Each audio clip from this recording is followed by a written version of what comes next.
Presiden Joko Widodo bersama Gubernur Jawa Tengah Ganjar Pranowo mengikuti sholat Idul Fitri di Masjid Raya Sheikh Sayed Solo. Ini merupakan sholat Id pertama di Masjid Raya ini. Jokowi terlihat melaksanakan sholat Id bersama Ganjar Pranowo dan Ketua Mahkamah Konstitusi sekaligus ipar Jokowi Anwar Usman.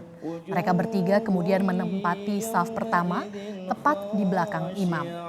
Jokowi bersyukur dapat melaksanakan sholat Id bersama warga di Masjid Raya yang merupakan simbol persahabatan Indonesia dengan Uni Emirat Arab.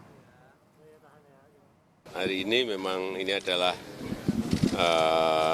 sholat Id yang pertama yang dilaksanakan di Masjid Raya Sheikh Sayed di Solo. Kebetulan saya di Solo sehingga sholat Idnya di sini dengan Pak Gubernur Jawa Tengah. Iya, nanti biasa kita dengan keluarga desa, saudaranya banyak banget.